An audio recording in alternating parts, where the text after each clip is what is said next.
call the meeting to order. I'm going to do the roll call. Landon Moore, Present. Danny Covey, Present. Mark Gardner, Thank you. Joel Hawkins, David Holly, Here. Mark Munson, Karen Savage. Here. Derek Challenger, Here. Mimi Terry, Present. Ms. Wright, Here. Mr. Battle. Okay, and Brian Here. Birnbaum and James Whitley. Present. And have I missed anybody? Very good. Okay. Thank you. We have a quorum. All right. First, I can say welcome to the board, Ms. Karen Savage, new member, and thank you, Mark, for your service and contributions to the board. I think this is your last meeting. It is.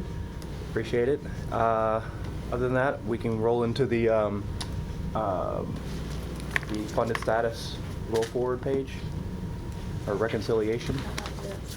Oh, excuse me. Minutes first. Does anyone have any comments or corrections to the meeting minutes? And I want to I move that they be approved as written. Second. All in favor? Aye. Approved. I want to thank Mr. Tom for assisting and writing these minutes. It was a big help. Shanley. Okay, so I like to look at this in the aggregate. If you can turn to the third page. Stephanie Elliott Williams is now exiting. So the third page just shows the two plans combined, and if you just focus on the bottom sort of table here, you can see what happened throughout the entire sort of fiscal year. We had strong asset performance of $60 million of investment return, which is more than offset the benefit payments going out of $30 million and the other interest costs on the liability. So we've actually taken the pension deficit from $95 million down to $44 million, which is, I'd say, a dramatic improvement. And on a market basis, we're now solidly above 80% funded. So that is a very strong result. And I'll also note this is based on market asset value on a actuarial basis. We are still below 80%. That's going to be updated here in the coming months. Our next quarterly meeting, yeah. So yeah, we are we're in really good position now. Are we above our expectations, what we projected at 80% funded? Well, we were just distinguishing between market and actuarial smooth basis, so we expect that we will have meet that, but we don't have that final report We don't have that just number yet, okay. But Brian is going to talk a little bit more about that when he goes over All right. the investment portfolio. The reason I asked, I was real happy to see where we are on this. I mean, it looks like we're doing a good job. We are, and Brian, you probably have the number off the top of your head. You remember the full year return for the fiscal year? Ending June. Give me 1 second. But it's, I mean, 60 million on 200 million. That's over 20%. I don't, but I can calculate probably. Well, let me send a note. We got Darren could do it. It well exceeds the sort of two hurdles in my mind. There's a expected return, I think, of something around 7 or 7.25. 7.25. This has certainly exceeded that, and also the sort of the other hurdle is you is something, I want to say in the neighborhood of 12 to 14%, which is the growth rate of the liability. Also take into effect the benefit payments outgoing. So the assets have to earn well over 10% just to keep up with the liability return, which has not happened every year in the past, but this year it certainly did. So again, these are really strong results, and the funded status deficit is under 50 million, I think is. Well, in total, on the actuarial basis, last year it was 102 million, and we'll see what it is this June. Anyone have any questions or comments on that? Okay. Next is a quick review of the Opeb trust status.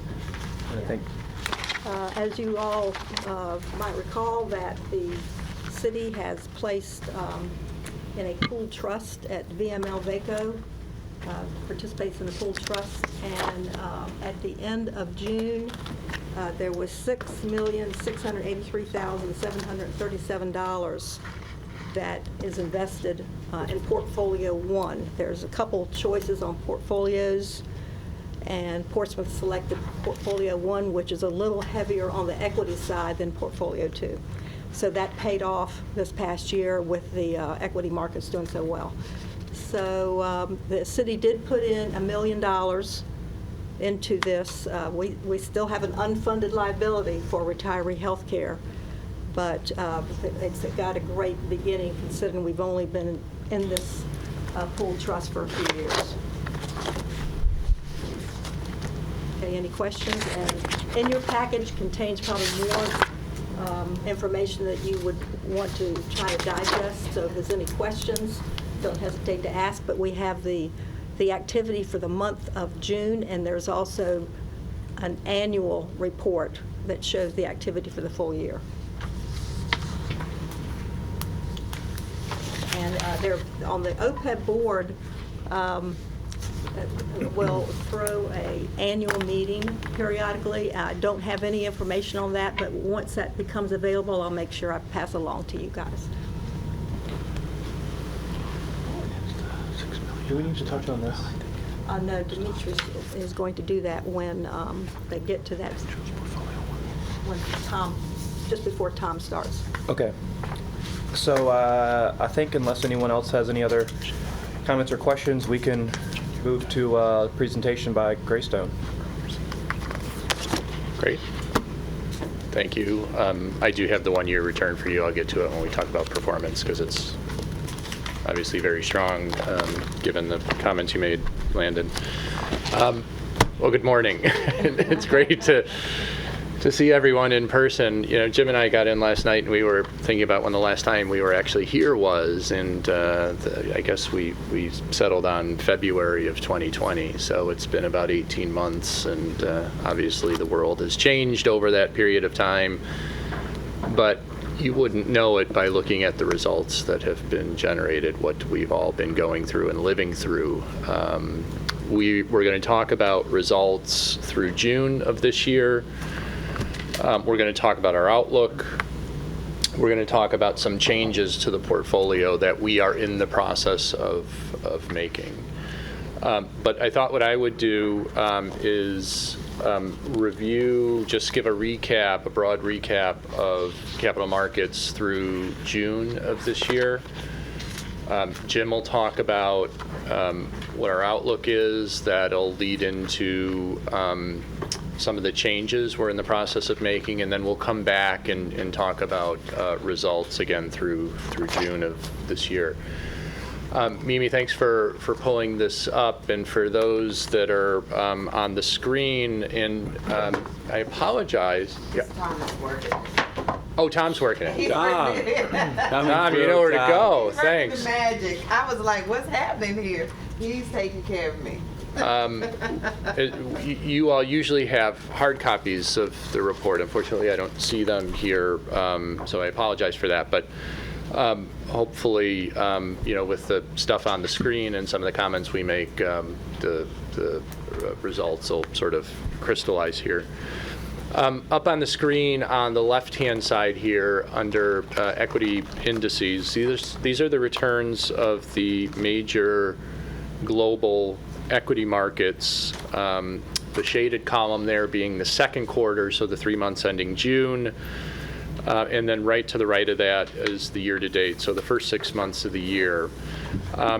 And if you just kind of scroll down here, you can see for both the second quarter and the year-to-date, all global equity markets have generated strongly positive returns. So we all know the equity markets rallied very, very strongly in 2020, really from the lows in late March of last year through year end. And to somewhat of a surprise to a lot of us, we've seen continued strength in equity markets into 2021, to the point where that first row there, the S&P 500 index, up 8.5% for the second quarter of this year. That puts us up over 15% for the first 6 months.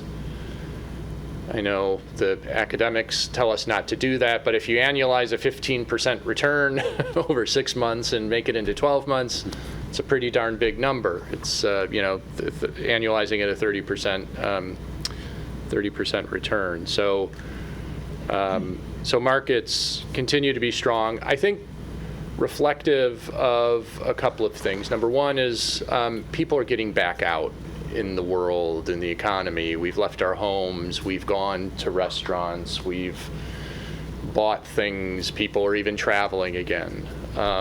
There's a lot of, and has been a lot of pent-up demand to get out and do stuff because we've all been stuck inside for so darn long.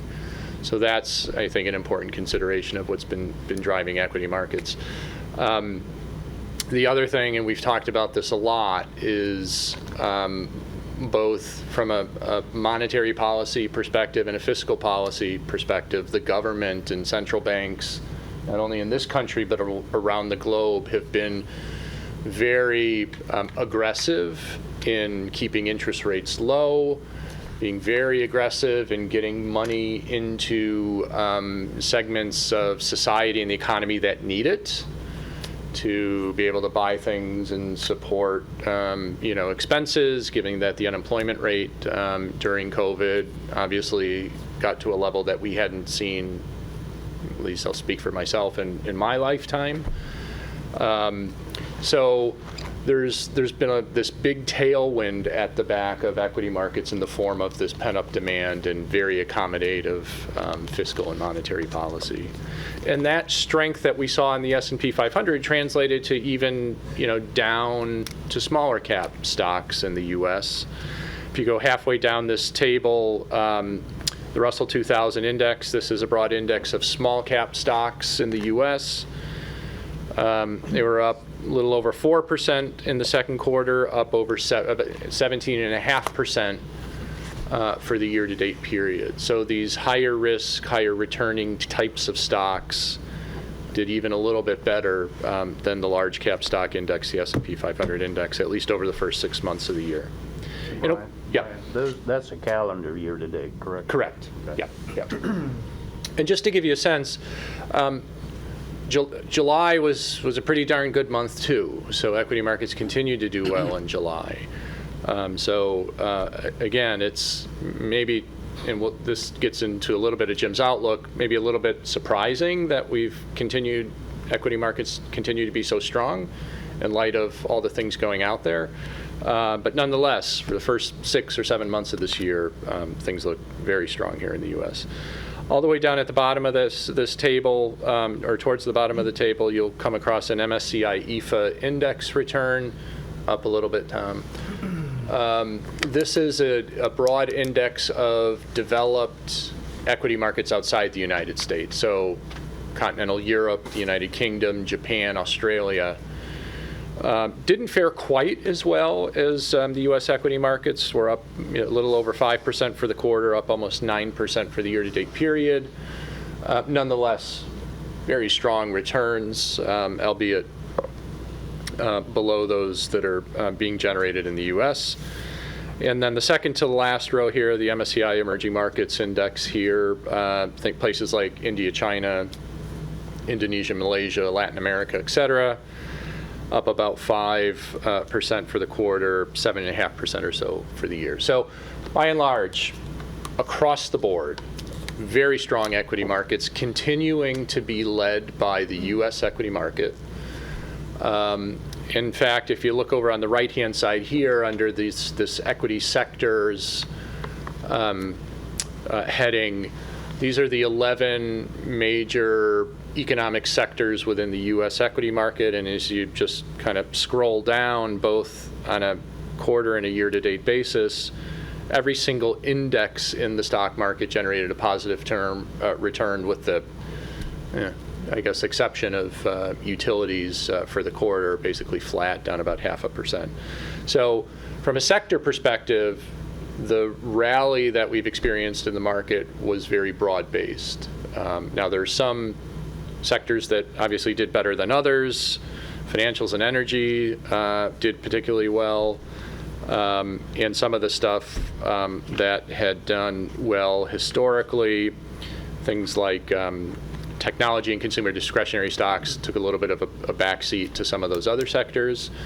But importantly, within the sectors, it's a small, and Jim will get into this, but it's a small number of companies that are driving those returns. So from a sector perspective, very broad-based rally. From an individual stock perspective, maybe not as broad as some of these numbers might indicate. Again, that'll get into some of our outlook and some of the changes we make. Tom, if you could flip to the next slide. On the left-hand side here, fixed income index returns. There was a big move in interest rates in the first quarter of this year, move in interest rates higher, and that caused bond market returns to be negative in the first quarter. Now, we've seen the second quarter interest rates come down a little bit from where they were at the end of the first quarter, so second quarter results look a lot stronger because interest rates had come down a bit. It is our expectation that interest rates will head higher. That's not an unusual view to have, but it's just a question of when that happens. We've structured our portfolio in a way to protect our capital in an environment where interest rates are rising. When we talk about results, we'll kind of show you that the portfolio structure did even pretty well when interest rates declined in the second quarter. So, for when we put the portfolio together, we never expect everything to be working all at the same time. But at least on the bond side, we've structured this portfolio to do better in rising rate environment. We didn't have it in the second quarter. Nonetheless, our bond portfolio still continued to perform well.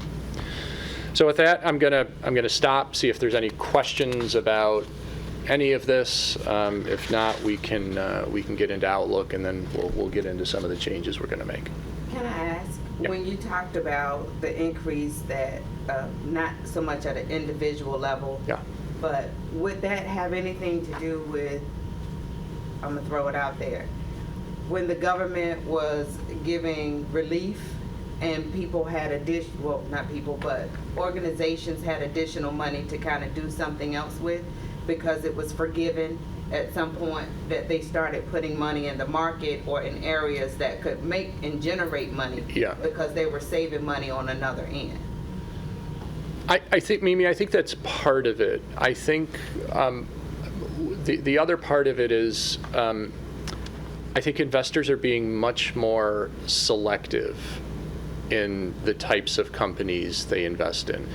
So what typically happens is in the early part of a recovery, like we started to see in the late winter, early spring of last year, everything goes up.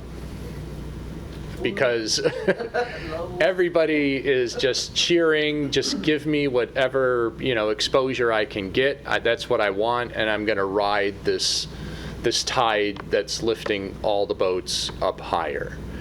When that recovery gets a little bit long in the tooth, and by that I mean it gets, there's been a long period of time for the recovery. What tends then to happen is people become more selective on the kinds of companies they invest in. So, and we think that's what's going on now. We think it's not this rising tide will lift all boats, but it becomes much more about which specific company you own and whether they're doing a good job in managing costs and growing revenues and have good brands in the marketplace, pricing power. That's what's really coming into focus today. Thank you. Yep.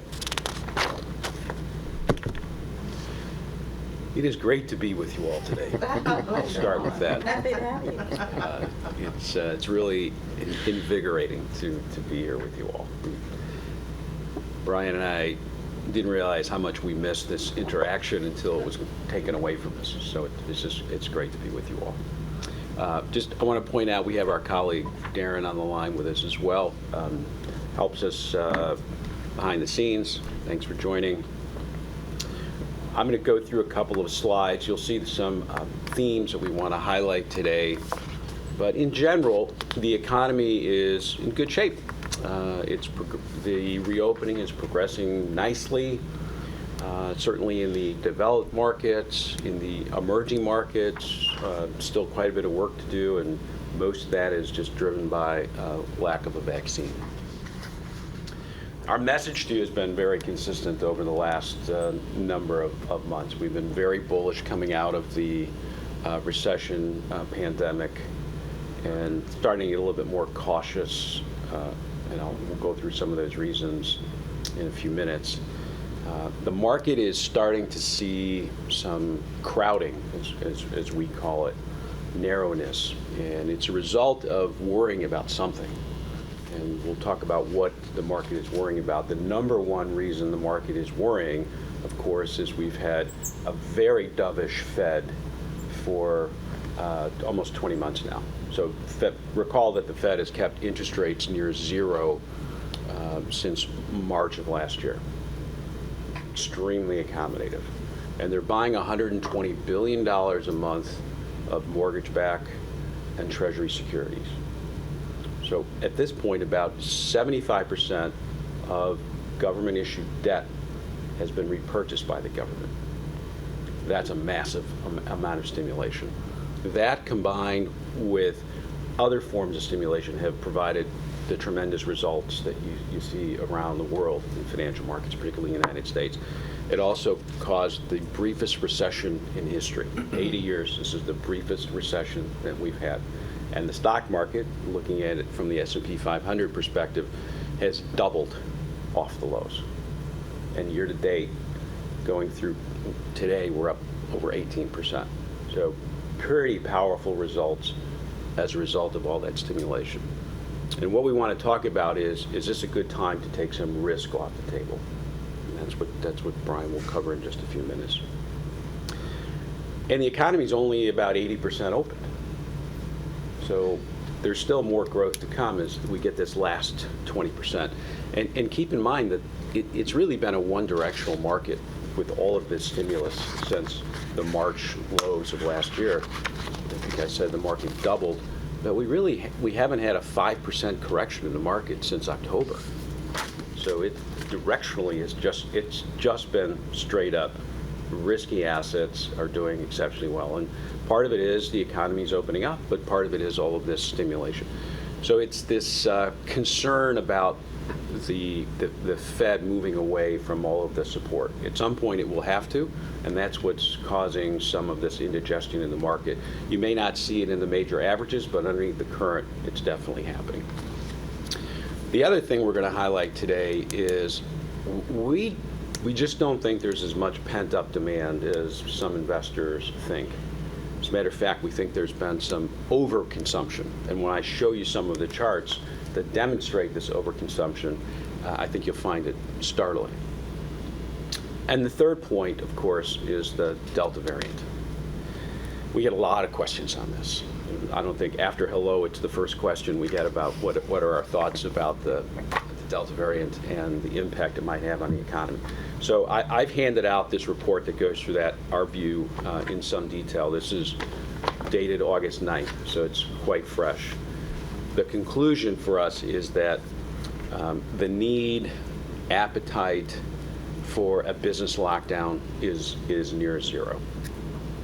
We've witnessed the pain that brings, number one. And number two, the problem has a known solution. Whereas previously we didn't.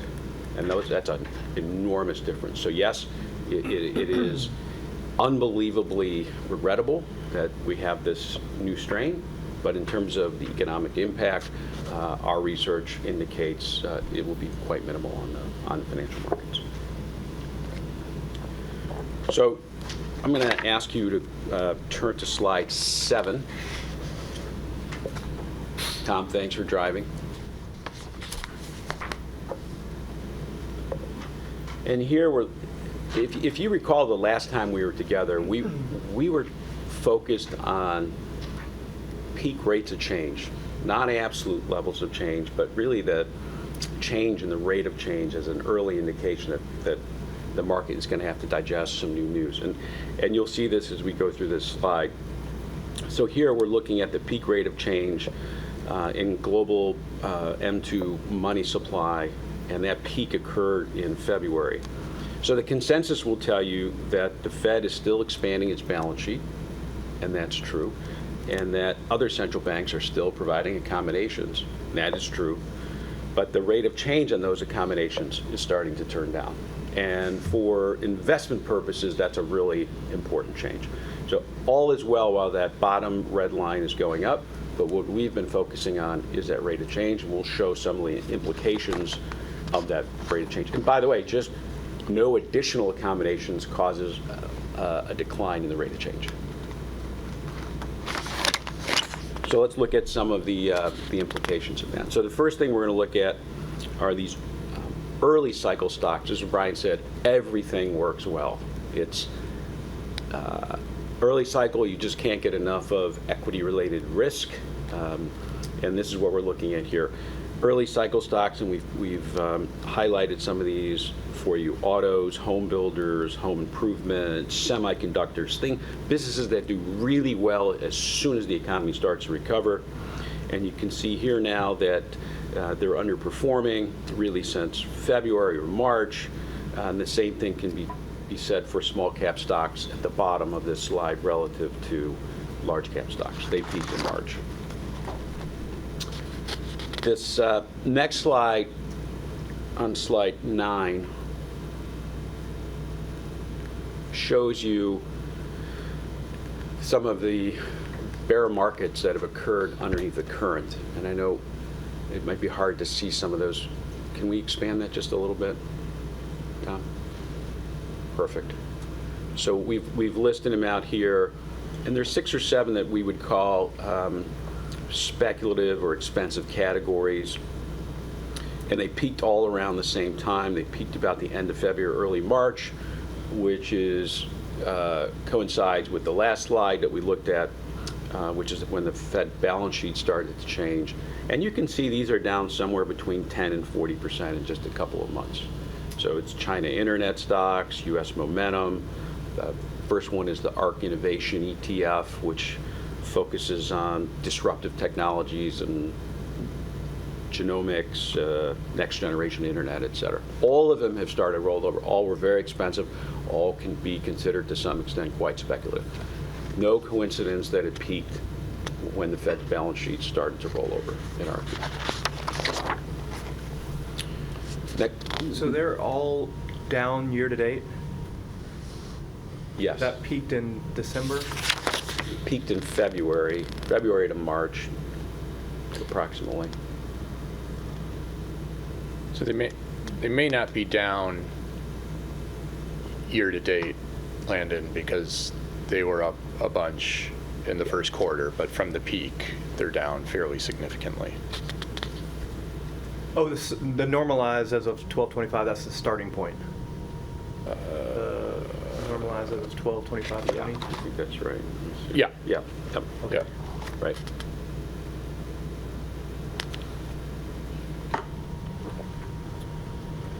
So the next slide looks at Bitcoin. It's a lot of press. We could say the same thing about all of the, most all of the cryptocurrencies. They peaked a little bit later, April or May, but they've all had a very significant decline. They were down about 50% from peak at one point. And Bitcoin has certainly rallied. There's been some news that it's gotten it back over about 45,000, but you can still see a very significant drawdown in what we would consider a speculative investment. What is your philosophy on cryptocurrency as far as investing for a group like ours? We will come back and speak to the group about investing in Bitcoin. So the answer is institutional funds, investors, are moving into the asset class at a really small ratio, 1 to 2%. There's a raging debate about what Bitcoin is and whether it is now the new substitute for gold. And our research indicates that having some allocation to Bitcoin can make sense from a diversification standpoint. We're not sure it's appropriate for this portfolio, just given all of the issues that we have to digest. Yeah, it's one thing for an endowment fund. Yeah. It's a complete other issue for a public entity with, we all operate in a fishbowl. Particularly be non-regulated at this point, Yeah, I'm hearing a lot of caution. yeah, You got to read between the lines. yeah, yeah.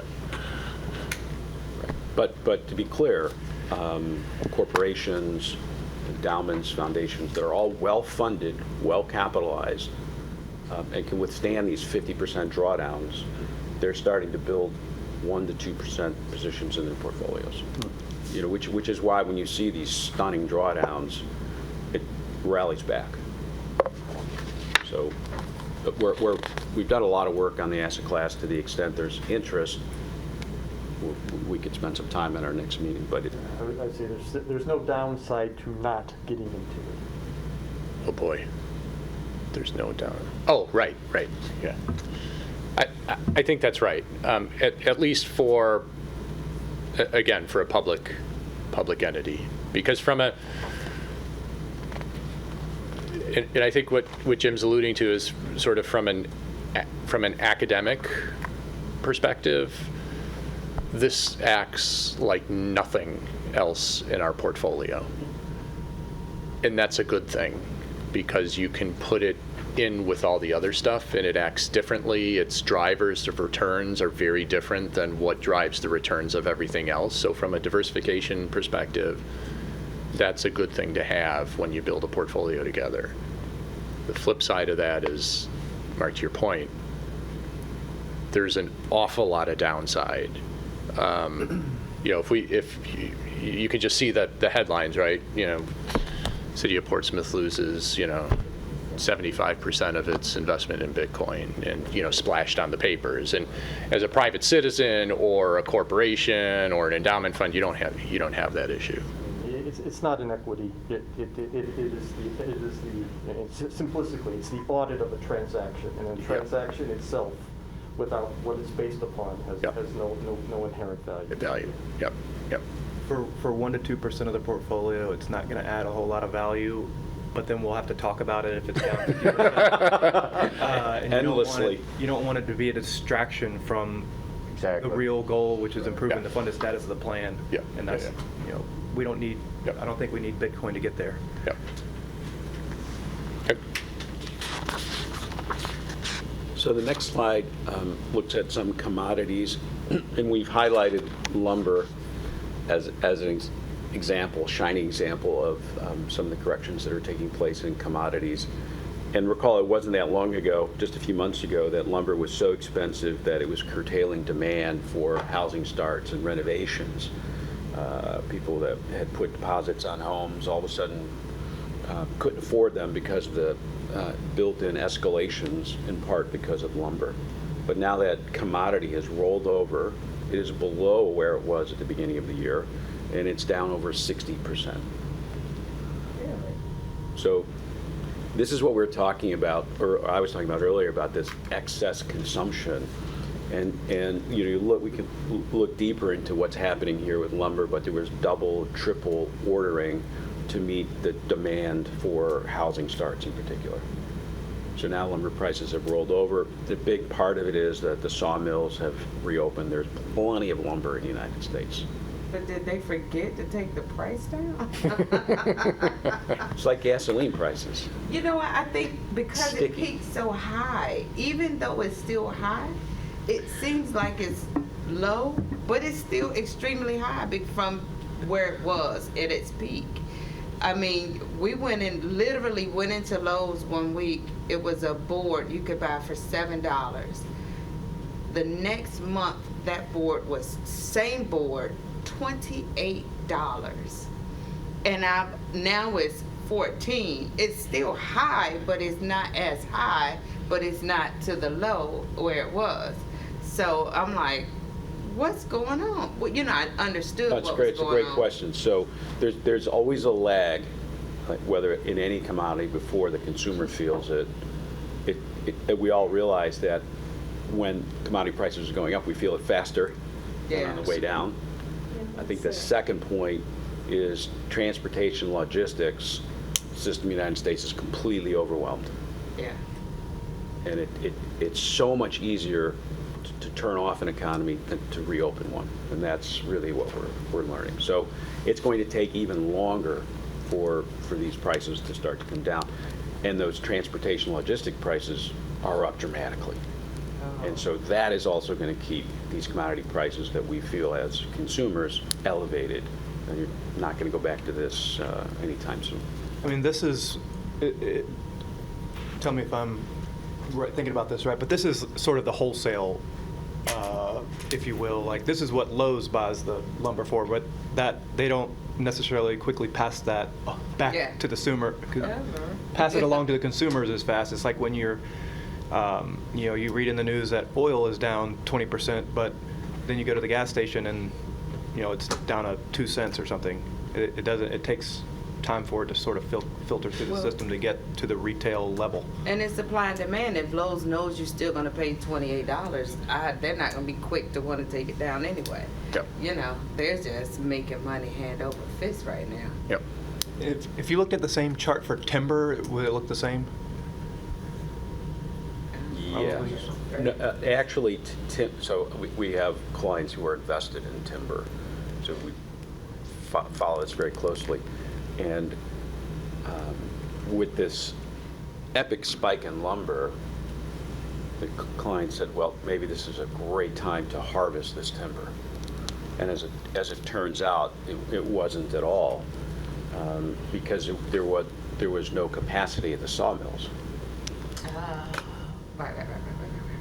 Because so many of the sawmills closed, shut down immediately. There were severe COVID problems, and there was demand collapsed. Yeah. So to cut costs, they closed down. So no. Yeah. I had a friend. She has probably 140 acres of land. Somebody said, "Hey, you can cut some of these trees down, and it'll pay for everything you have." She put on her boots. They walked out there, and he pointed to each tree. So she said they cleared a lot, maybe an acre. She said she walked off with about $200,000 from a profit from the trees, and they replanted. Yep. She said it takes so long, but it paid for all her stuff. And so she's like, I had no idea. Somebody says, just sell a few trees. She's like, what? Who knew? They firmed up. There's no question about it, but nothing Not to close this to what extent. happened to Yeah. lumber prices. Right. The fascinating dichotomy between the asset class, what was the amount of available supply was still there, but yet lumber prices surged. It was all constrained at the sawmills. That makes total sense. Well, the fuel prices still holding, keeping the prices of the commodity up because of moving it. Yes. They're passing that fuel cost on. Yep. Thank you for that. Sure. Next slide.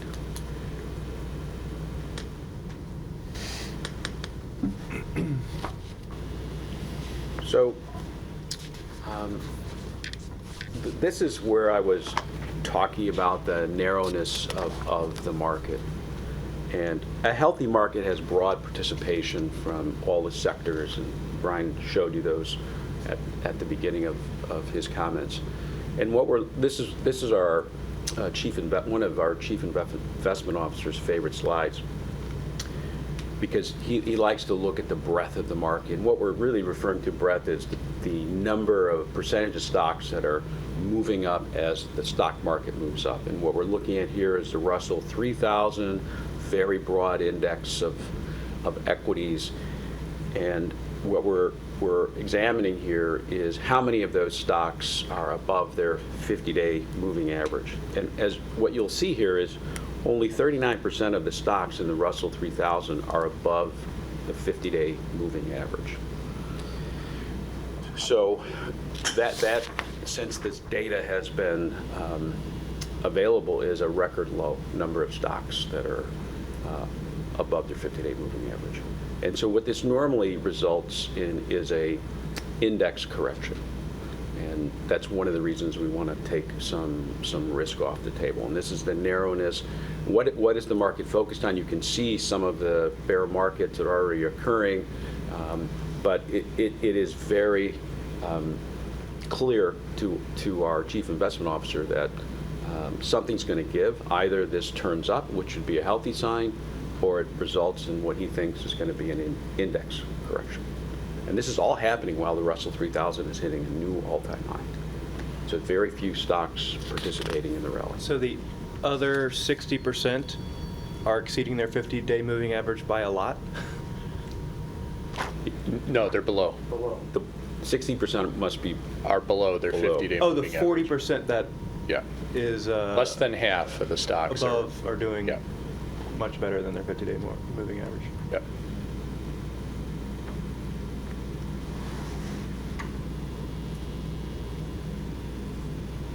So again, it gets to the point that Jim made, that it's a small number of stocks that are causing the equity markets to reach new highs. Now that can continue, but what happens when that continues, if it's just a handful of stocks that are driving it, these stocks become bigger and bigger and bigger components of the index. Index becomes much more concentrated and much less diversified. What does this look like on a cap-weighted basis, I guess is the... It would be the big cap stocks, I think. Most of the 40% are going to be the biggest cap stocks. And so they're already big. They're getting bigger, and they're getting bigger components of the indexes. That concentration level is going up, which gets back to what I mentioned earlier, Mimi, to your question. This is why it's really important today to be selective in the companies you buy, because the indexes are becoming overly concentrated in a handful of stocks. Okay. So when you're saying you're taking a look at taking risk Yep. off the table, Yep. is this short-term, long-term? Is this a 6 months, 18 months, 24 months? What's your strategy? Why don't we come back to that? Yeah, 'Cause okay. We'll get through that, Yep. but that's kind of the conclusion of the slides. Okay. So we'll just All get right. through the Fine. slides, stay on point at the meeting, and answer that question towards the end. So next slide, slide 13, this is kind of one of your, related to your earlier questions, and relates to personal income. So what we're looking at here is personal income and how it is tied to retail sales. And personal income, as you can see, has been pretty steady trend line normally, but when the pandemic hit, it got pretty volatile. And what you can see here are 3 spikes, one in the spring of 2020, one in January of this year, and one in March of this year. And those were the 3 big stimulus packages that went out. and it had dramatic impact on retail sales because it spiked pretty much in line after those checks went out. And so you also can see that it collapsed because there are no additional stimulus checks that went out. So our concern about retail sales is that it's probably going to disappoint as it moves back down to trend line. Again, overconsumption during the pandemic. And now we're going to drill down on where some of the overconsumption actually occurred. We can go through these next slides pretty quickly, but I think they're supportive of the retail sales and the overconsumption theme. So this slide, next slide, shows home improvements pulling forward at levels above pre-COVID. This is home improvement, building products, garden supplies. I think we all have more garden supplies in our backyard than we'll need for the next 3 to 5 years. And this slide sort of summarizes that it's running about 31% above pre-COVID levels. So this is the pull forward in demand I talked about earlier. This next slide is looking at it a little bit more generically, just sort of general merchandise, up about 13% over pre-COVID levels.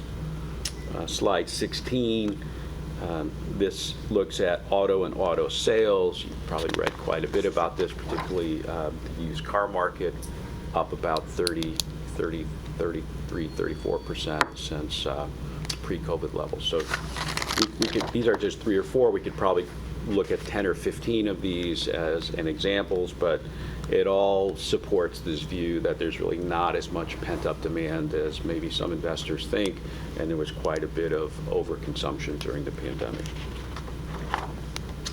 The last slide is on slide 17. I want to be clear about a couple things. One is any correction that we experience, and we refer to this as a mid-cycle transition. So we talked about the performance of early cycle stocks, how well they did, how they rolled over as they sort of hand off to the mid-cycle sectors of the market.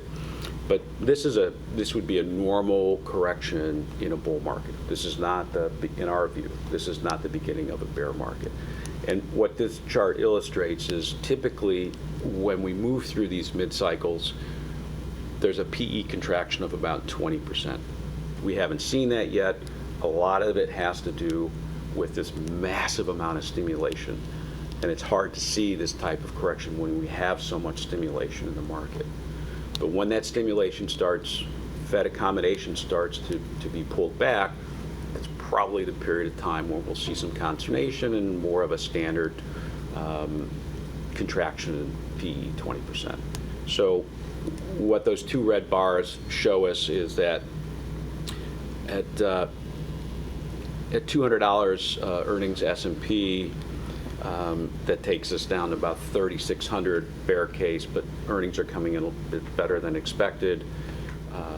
Mid-cycle probably takes us down to 220 times the 200, which is about 4,000 on the S&P, and we're at 4,400. So nothing dramatic.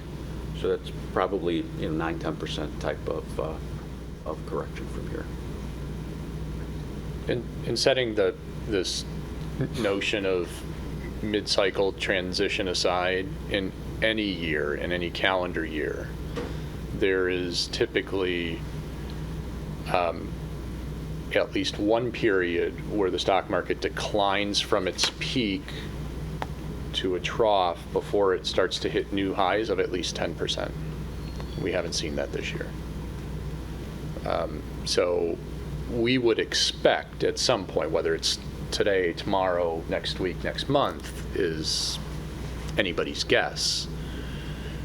But we would expect there to be some sort of pullback, consolidation, in the order of magnitude of, say, 10%. Those things are incredibly difficult to time. And so as a general rule, we don't do that. But we're running, at this point, a very overweighted position in equities. And so what we're likely to do, so we're, I think we're at about around 76, maybe 77% equities, and our long-term target is 70%. So what we're debating, and we're sort of finalizing it, is pulling back 4 or 5% from equities, given the relative frothiness of markets and our expectation that it's entirely reasonable to think that markets will pull back at some point here. And just get a little bit more in bonds, which gives us the flexibility to where if we see these declines, we can then buy at lower prices. The other thing that we're likely to do, and all of this is, we have the discretion to do this within the investment policy. The reality too is, even if if we're at, let's just call it 77%, we pull back 5%, we're still overweight equities, which, to the point that Jim made, we expect this pullback, but we don't think it's the start of a bear market. We think it's this normal, natural consolidation that happens in markets. And we still think there's an awful lot of room over the intermediate term for stocks to run. So that's why we want to be overweight. We're a little bit uncomfortable given what we see in the market of being as overweight as we are now. And so we're likely to pull back on some equity exposure. Keep in mind also that we have guardrails. We have an investment policy statement that you all have approved. Certainly the investment committee has spent a great deal of time on. And we think about that investment policy statement and our asset allocation targets because a lot of work went into it, and there's a lot of underlying variables related to the plan that supports it. And so if we're under or over, we've got to factor all that in. So we're taking all this information that we've reviewed with you today, and then we think about the tremendous results that have been generated in the capital markets and whether it still makes sense to maintain those positions. And our view is we should think about moving closer to the investment policy statement. Any questions on that? We haven't implemented it yet. We're likely here to in the next week or so. The other thing we're going to do as well is on the. Do you do that pretty much across the board, or do you have specific sectors that you target to?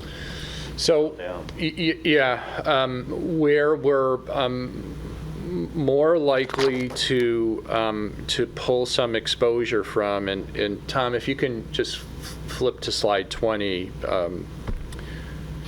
Actually, it doesn't show it exactly here, but so here's a look at the portfolio, this middle column that says portfolio weight as of June. So it's a little bit different where we are today, but you can see at the end of June, we were about 76% equity, so we were running about 6 points overweight. We're probably closer to 77 these days. That reduction in exposure we're likely to take from the small and mid-cap sector of our exposure. Probably going to reduce a little bit of our S&P 500 index exposure too, because of what I mentioned earlier with this concentration risk in these really big cap companies driving a lot of the returns. And we're going to, feather some of that money into more of the active strategies that we've got in that space that have done exceptionally well. When we review results, we'll talk about that. But that's, David, that's where we're likely to take most of the money off the table from, is on the small and mid-cap side.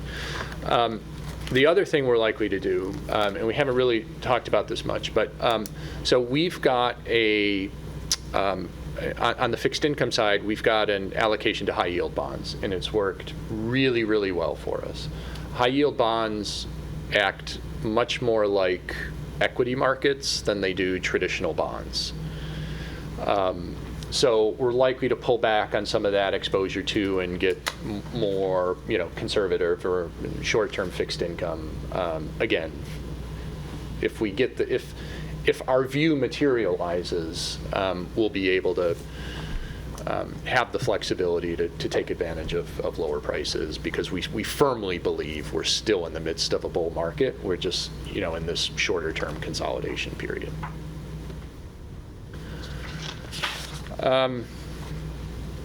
Maybe, Tom, if you can just flip ahead to, so any other questions for Jim about outlook or, changes we're likely to implement before we talk about results?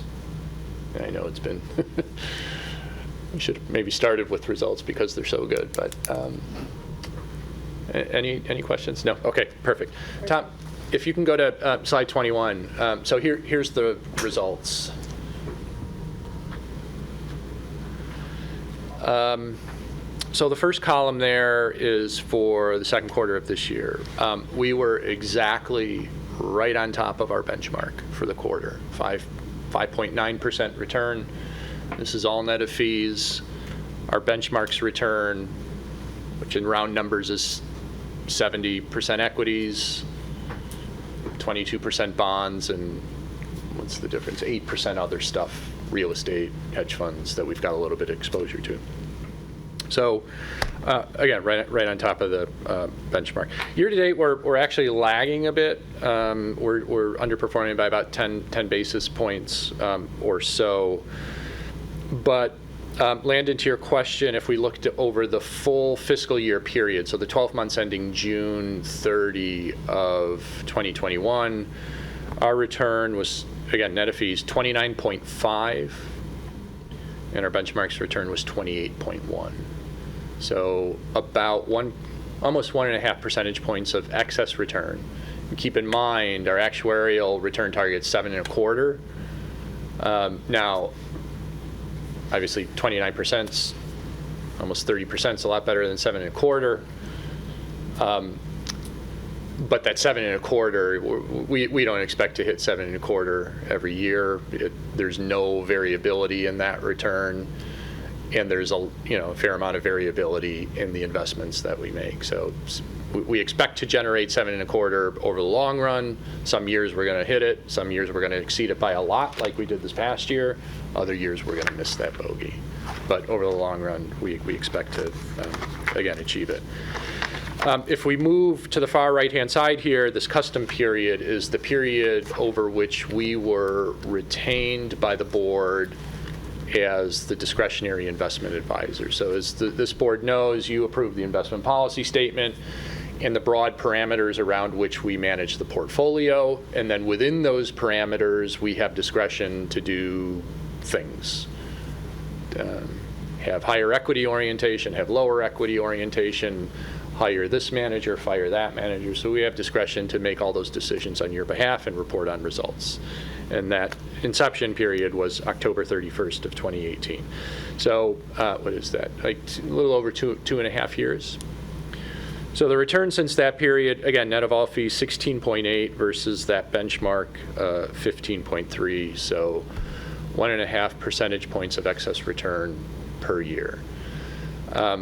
We're proud of the results that have been generated, but the more interesting thing to me here is what's shown above those percentage returns. We started in October of 2018 at about $200 million in assets. Now the city made contributions and it paid benefit payments over the next 2.5 years. As Landon talked about, there's more money going out in benefit payments than money coming in. And so that net cash flow of money coming in and money going out over that 2.5 year period was about $39.1 million. So we paid out $39.1 million. So we started with 200, paid out $39 million. We ended June at over $250 million in assets. And how on earth does that math work? Well, it's because of the investment returns. The investment returns of 16.8% translates into $91 million in actual dollars. So, we tend to talk about percentages, but when I look at these numbers, I think this really hits home what this board has done over the last 2.5 years for the city, for the beneficiaries that we're all, trying to take care of. This is pretty impressive. I'm just curious, though, on the cities put in money every year. Yeah. I'm thinking Roughly 10 a year. 10 a year. Yeah. Or 11 or more. Yeah. So 22, 25 million maybe in this period. Is that netted out of the net cash flows? It is. Okay. So that would mean if, I like round numbers, if there was 20 million that came in, that means that there was 60 million going out in terms of benefit payments. Yeah, because Yep. it's Benefit roughly payments. 29 or so million Yep. a year Yep. paid out in benefits. I just want to clarify that Yep. for everyone and myself. And you could see the numbers are big in other periods too. I mean, even the year-to-date period, so the 6 months of the year where we underperformed our benchmark a bit by 12 basis points or 13 basis points, still that return generated $20.5 million. Yeah. The plan originally was so underfunded. Yep. That it's a major concern, and still is a concern to Yep. the rating agencies, Yes. of course, because it's an old system, and we're Yes. still, should be already 100% funded since it's a closed system. But it means that we have hope that this thing is going to get covered in the long run. Now, when you hear from Andre and the actuarial valuation, you're going to see different numbers, Patty, because as you know, and this board knows, and you made the point at the beginning of the meeting, there's a difference between the market value of assets, which we're showing here, and the actuarial value, which doesn't recognize these strong gains immediately.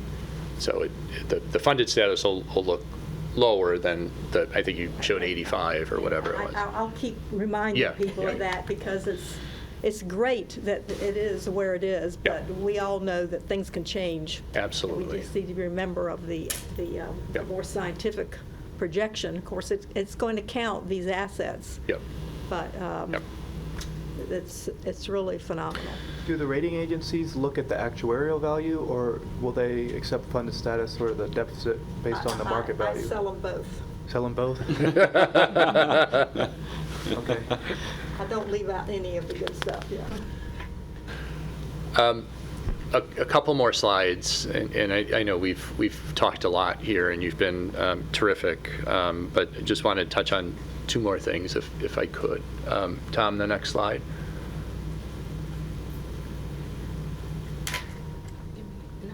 So this slide looks at some attribution just for the second quarter of this year. So on a net of fee basis, we were exactly on top of our benchmark, 5.88% for both.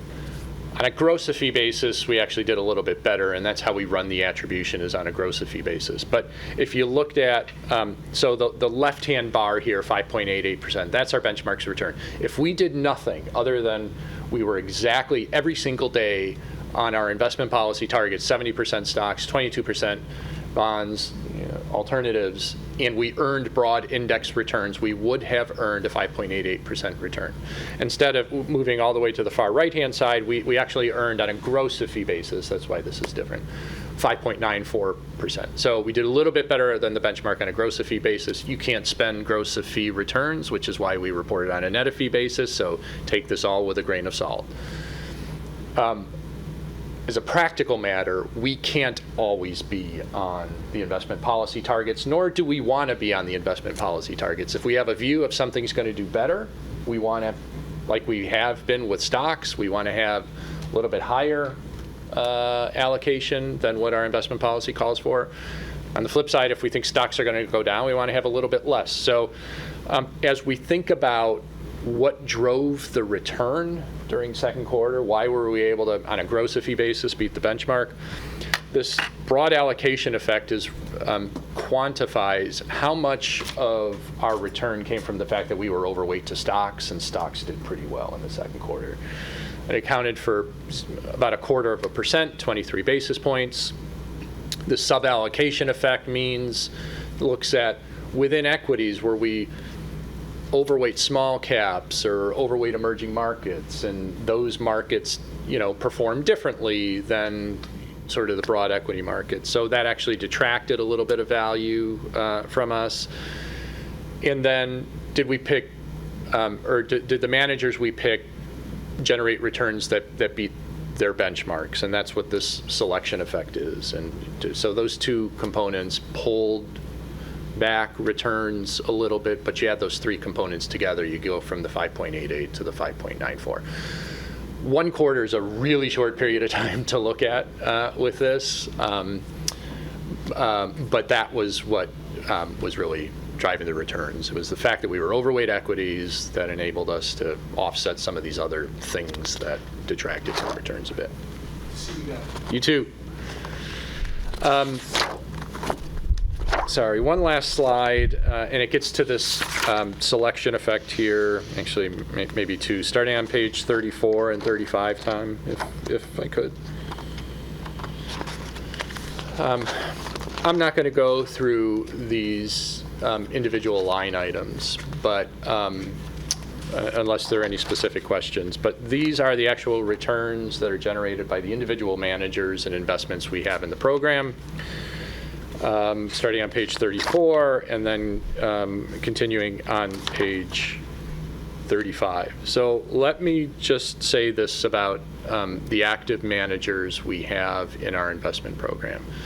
We use a combination of both active managers and what are called index funds or ETFs. The index funds and ETFs aren't trying to beat a market. They're just giving us the broad market's return. And that's a really good way to get broad diversification at really low cost. We never have to worry about whether this investment is going to do better or worse than the market. It's going to give you pretty darn close to exactly what the market returns. We supplement that with a number of active managers that are trying to beat the markets in their particular area of expertise. We have 12 active managers in the portfolio. 9 of them in the second quarter of this year outperformed their benchmark. In the first 6 months of the year, 5 of the 12 outperformed. And then since inception, 7 of the 12 outperformed. We don't expect all these managers to outperform at the same time because they all do something differently than one another. And that's why we put the portfolio together in the way we did. But we're gratified to see over, the 2.5 years that we've done this, well more than half of the managers in place have beaten their benchmarks. And I'll just say too that when you look at the relative performance of active management relative to benchmarks, well, 2.5 years, the last 2.5 years in some sense feels like 20 years. 2.5 years in the life cycle of active management is not a particularly long period of time. But again, we feel really good about the results that are being generated by the managers we're using. So with that, I'm going to stop, see if there's any specific questions, comments, anything you're wondering. We're happy to address. Very good. I don't have any questions. Thank you. Good. Good presentation. Good. Thank you. And good results. If you're on top of the game. Well, and hopefully you get the sense that you're right. You're both right. The results have been good, and sometimes the inclination is to sit back and do nothing. But that's not our style. That's not our approach. We are constantly reevaluating, re-underwriting what we've got. And we're reevaluating things based on what's going on in the capital markets and how we expect them to unfold. So we're not satisfied, even though the results are very good, with the way things are, because that can change tomorrow. And so we want to be more active, not betting the farm, right? But the way we see things, equity markets look a little frothy, we pull a little money off the table. We're still overweight to equities. That's important from a long-term perspective, because we think from the long term stocks are still going to do well. But Danny, we look at this every day. We question, we debate, and we make changes when we think it's appropriate. What is your feeling on inflation And what do your analysts feel about inflation? Yeah. Still down the road? Well, the inflation numbers are starting to come through that are high, but by and large, the consensus is higher levels of inflation is what is being referred to as transitory. Yeah.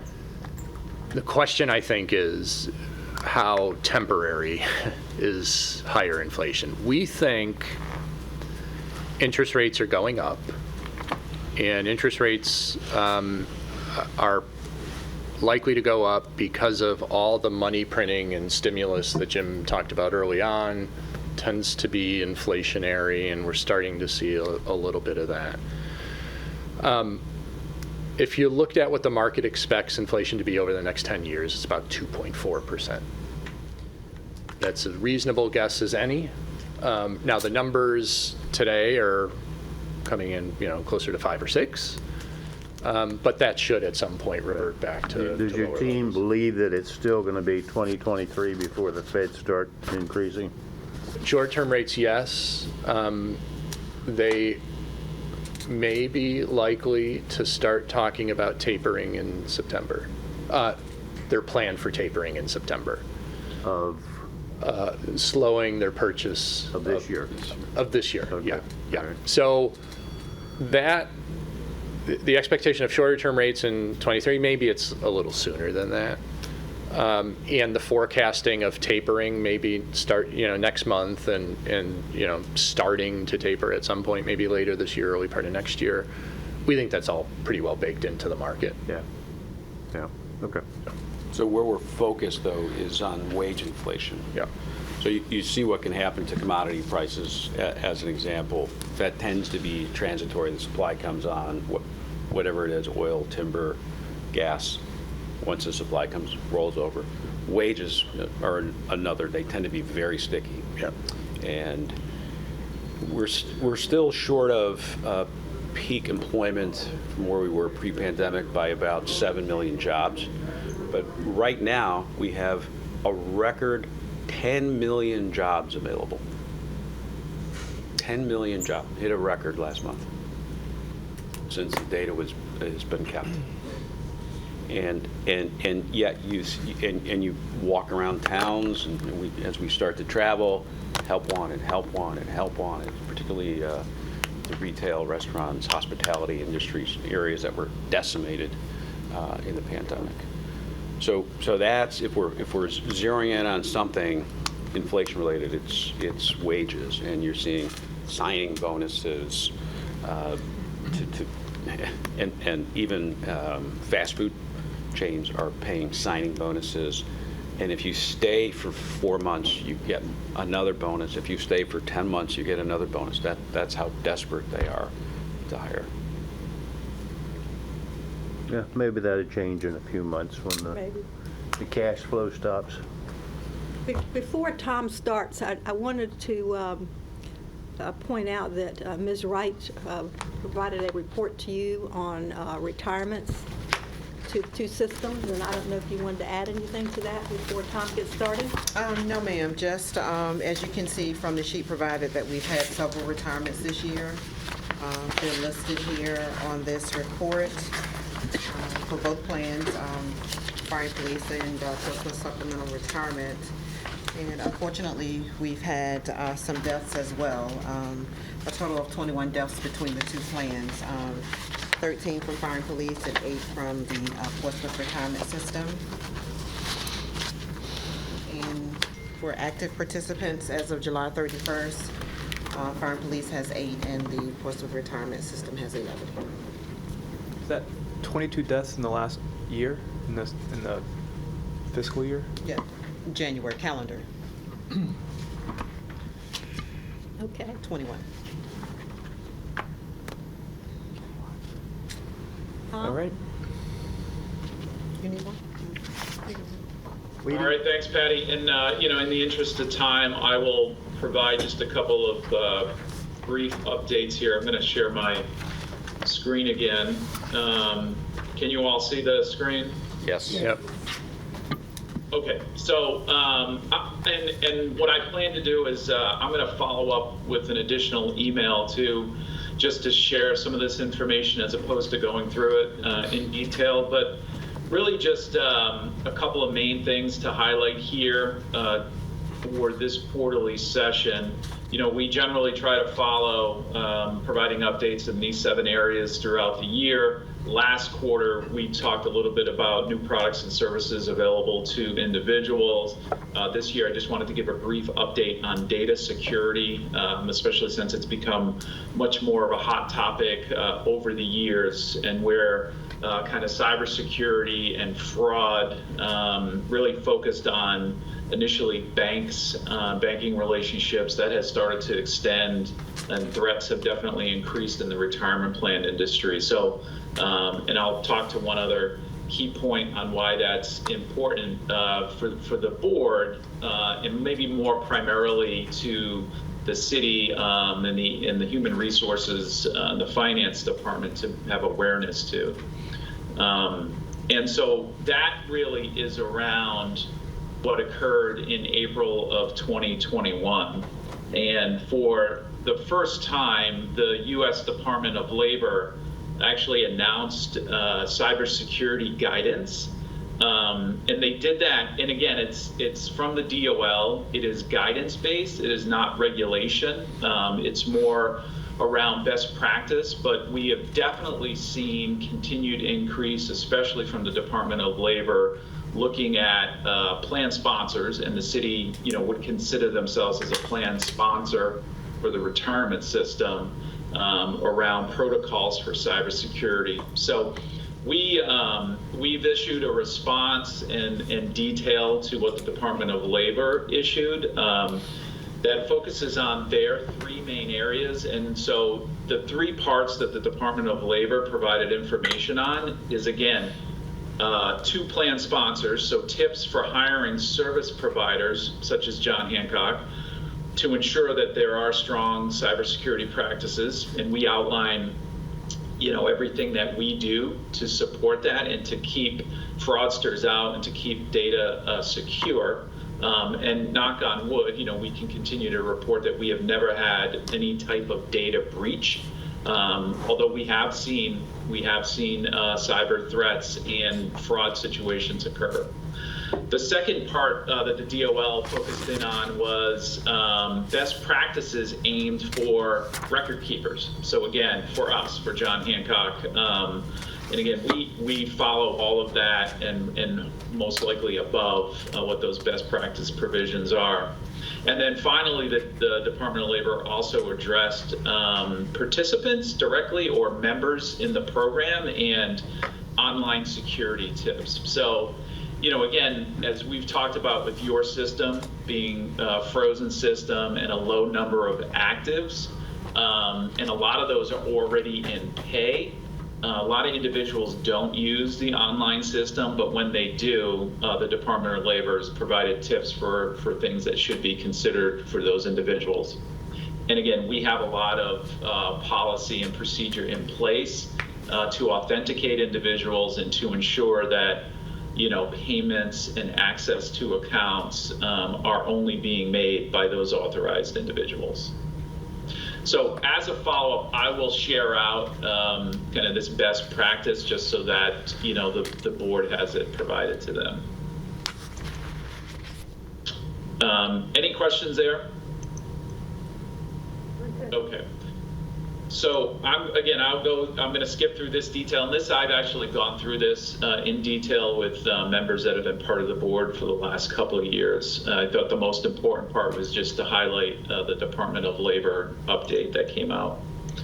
There is high-level data on the systems provided. Again, you know, Brian and Jim have gone through specifics to the portfolio and the investment holdings. I know an update was just provided on participant status as well. You know, again, we continue to see that active count decrease, and obviously that will continue to decrease. And if you look here, especially in the fire and police, and this dates back a couple of months or so from the update that was just provided, but all the individuals had greater than 25 years of service, which is not a surprise since this system has been frozen for so long. So these individuals' retirement is coming soon. And same can be said for the supplemental system, where all but one individual is also over 25 years of service. So we will very soon be at a point where all of the active population has either started benefit payments or is terminated, invested, and will be applying for them in the near future. And then finally, you know, as I like to do, is just to give an update on the overall expense of the system. So if you see here, and again, this is information that I've provided throughout the years, we go left to right. We show the expense from investment managers, so how much all the different investment manager companies that are managing the funds are charging. So that's just under 37 basis points.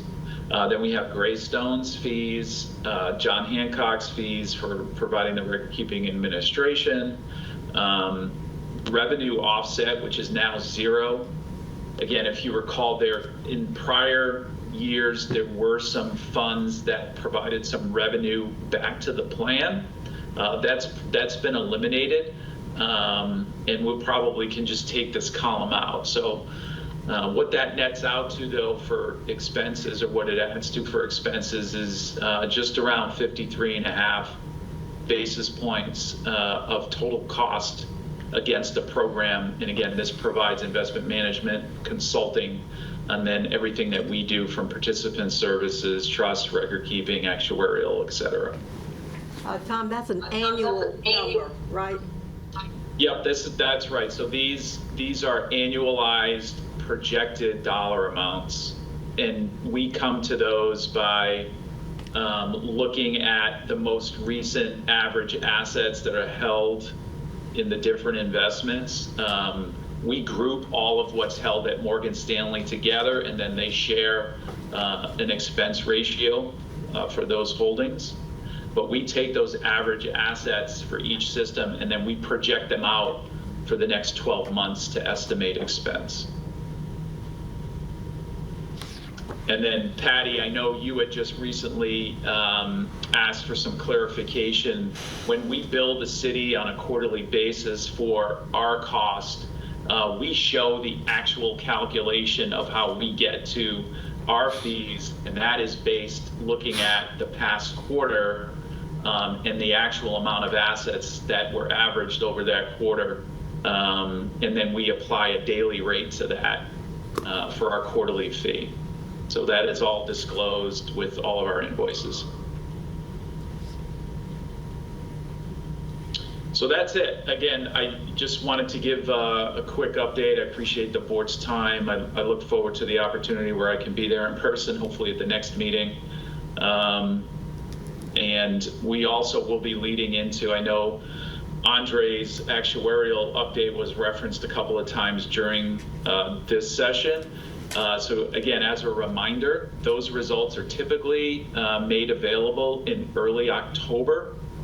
And we should talk about that, actually, because that has historically fallen off cycle for these quarterly investment reviews. But that's also when the board met monthly, which I know the board does not meet monthly anymore.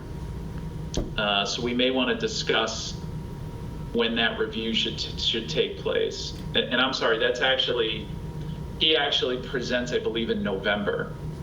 Okay, our regular next meeting would be November the 11th. Would Andre be available and ready to do that then?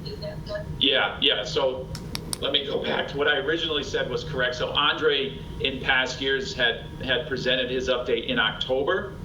That was in a, off cycle for the quarterly investment. He can definitely do it in November. Okay. Or if you choose, you could hold an October meeting just to review the valuation results.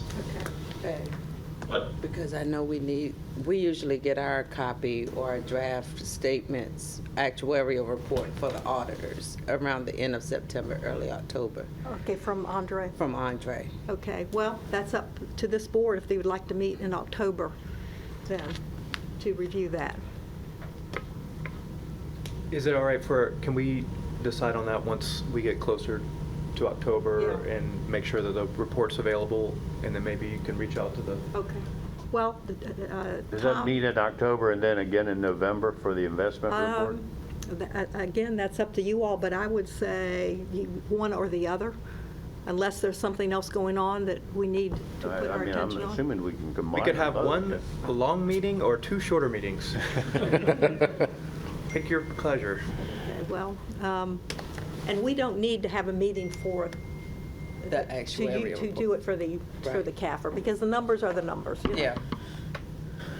yeah, and Andre, our actuarial department is still on track to provide reporting to the city based on your needs. So end of September, very beginning of October is still what the plan is. And the presentation's flexible. And Andre really, you're looking at maybe 20 to 30 minutes generally, depending on questions. Okay, well, I think we can probably combine them then, November. I think so too. I think that our preference would be to just do it in November if Andre's available. November the 11th. Absolutely. And I would put it on your Is calendar. that a holiday? That's a holiday. Oh, a Thursday? Yeah, it is. Yeah. Is that Veterans Veterans Day. Veterans Day? Day. 11/11.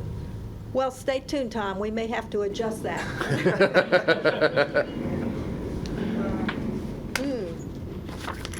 What holiday is it? Veterans Day. Huh? Veterans? Oh, I should have known that, yeah. Well, All right.